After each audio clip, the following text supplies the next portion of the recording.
Breaking news. Welcome to Jagwa Express Live News.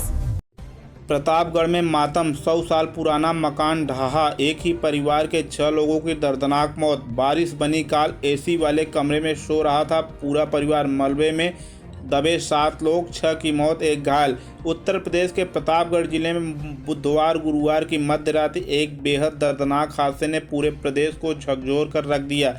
नगर कोतवाली क्षेत्र के महुली मोहल्ले में लगातार हो रही बारिश के बीच लगभग 100 वर्ष पुराना जर्जर 2 मंजिला मकान अचानक भरभरा कर ढह गया। हादसे के समय परिवार के 7 सदस्य एसी लगे एक ही कमरे में सो रहे थे। मकान गिरते ही सभी मलबे में दब गए। चीख पुकार सुनकर आसपास के लोग मौके पर पहुंचे और तत्काल राहत कार्य शुरू किया। सूचना मिलते ही पुलिस और प्रशासन की टीम भी घटनास्थल पर पहुंची। करीब 2 घंटे तक चले रेस्क्यू अभियान के बाद सभी को मलबे से बाहर निकाला गया और जिला अस्पताल भेजा गया, जहां डॉक्टरों ने 6 लोगों को मृत घोषित कर दिया, जबकि एक सदस्य गंभीर रूप से घायल है और उसका उपचार जारी है। हादसे में एक ही परिवार की 3 पीढ़ियां खत्म हो गई। मृतकों में माता पिता, बेटा, बहू और 2 मासूम पोते शामिल हैं। इस हृदय विदारक घटना से पूरे इलाके में शोक की लहर दौड़ गई है। मृतकों का नाम प्रमोद श्रीवास्तव उम्र 60 वर्ष मकान मालिक, रीता श्रीवास्तव उम्र 55 वर्ष पत्नी, नितिन श्रीवास्तव उम्र 25 वर्ष पुत्र, माधुरी श्रीवास्तव उम्र 23-24 वर्ष बहू, माधव उम्र 2 वर्ष पोता, आदिक उर्फ बाबू उम्र 10 माह पोता। बारिश और जर्जर मकान बना हादसे की वजह। प्रारंभिक जानकारी के अनुसार मकान काफ़ी पुराना और जर्जर था। लगातार हो रही बारिश के कारण उसकी दीवारें और नींव कमज़ोर हो गई थी। इसी बीच देर रात मकान का बड़ा हिस्सा अचानक भरभरा कर गिर गया और पूरा परिवार मलबे में दब गया। मुख्यमंत्री योगी ने लिया संज्ञान। मुख्यमंत्री योगी आदित्यनाथ ने इस हृदय विदारक हादसे पर गहरा शोक व्यक्त किया है। उन्होंने मृतकों के परिजनों के प्रति संवेदना जताते हुए वरिष्ठ अधिकारियों को तत्काल मौके पर पहुंचकर राहत एवं बचाव कार्य में तेजी लाने के निर्देश दिए हैं। साथ ही घायलों के समुचित उपचार और पीड़ित परिवार को हर संभव सहायता उपलब्ध कराने के निर्देश भी दिए हैं।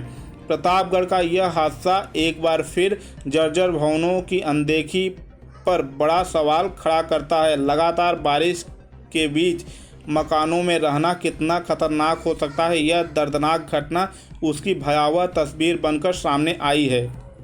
और जब उठा मैं तो मैं देखा कि इतना मतलब शरीर हमारी मट्टी में दबी थी।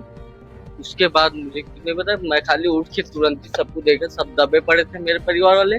मैं अकेले ही पहले कुछ निकालने की कोशिश कर रहा था, लेकिन मुझसे उतना नहीं हो पाया। तो मैं चिल्ला चिल्ला के अपने परिवार वालों को सभी को इकट्ठा किया। परिवार वाले आए, सब लोग आए। सर हम लोग करीबन 10:30 बजे सो गए थे। आप कितने बजे उठे? ये कुछ 1:30 बजे देखे हैं हम। टोटल कितने लोग एक ही कमरे में सोते हैं? एक ही कमरे में 7 लोग, 5।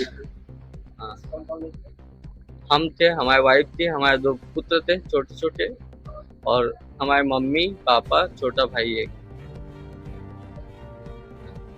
हम बच गए, बाकी खत्म हो गए। क्या नाम है? अमन श्रीवास्तव, मौली। यहाँ पे शिरबिला स्थित महुली में एक हृदय विदारक घटना कल रात को लगभग 2 बजे के आसपास घटित हुई, जिसमें प्रमोद श्रीवास्तव जी के परिवार में कुल 6 लोगों की मृत्यु हुई है।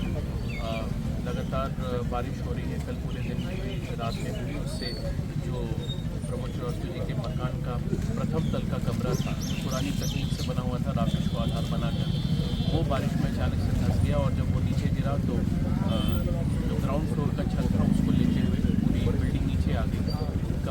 एक कमरे में मकान में एसी लगा हुआ था, तो पूरा परिवार उमस से बचने के लिए उसी कमरे में सो रहा था और 6 लोगों की मृत्यु हो गई। प्रमोद जी, उनकी पत्नी, उनका एक और बेटा और अमन करके एकमात्र जो सर्वाइवर है वो बचे हुए हैं। उनकी पत्नी और 2 छोटे बच्चों की इसमें मृत्यु हो गई।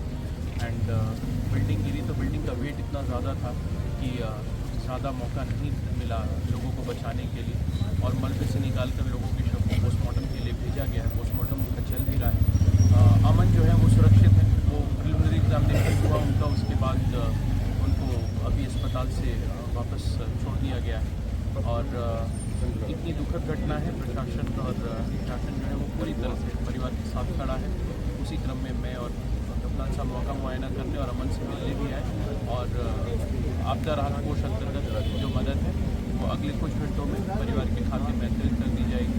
इसके अलावा कृषक दुर्घटना बीमा योजना और तमाम अन्य स्कीम्स जिससे परिवार को आच्छादित किया जा सकता है वो भी किया जाएगा। इनका प्रधानमंत्री आवास भी स्वीकृत हो चुका था और अब धनराशि के खाते में आनी थी, लेकिन दुखद है कि उससे पहले ये घटना हो गई। हम लोग पूरी तरह से परिवार के साथ खड़े हैं। साथ ही हमारे बाकी क्षेत्रों के अधिकारियों को भी सचेत किया गया है कि बारिश की स्थिति लगातार बनी थी, तो इस प्रकार के जर्जर भवनों का एक ऑडिट करते हुए, स्ट्रक्चरल ऑडिट करते हुए सब लोगों को सचेत कर दें कि इस वक्त ऐसे भवनों में जिसकी छत पुरानी है वहाँ पे रहना जो है वो खतरे से खाली नहीं और प्रशासन ऐसी घटना की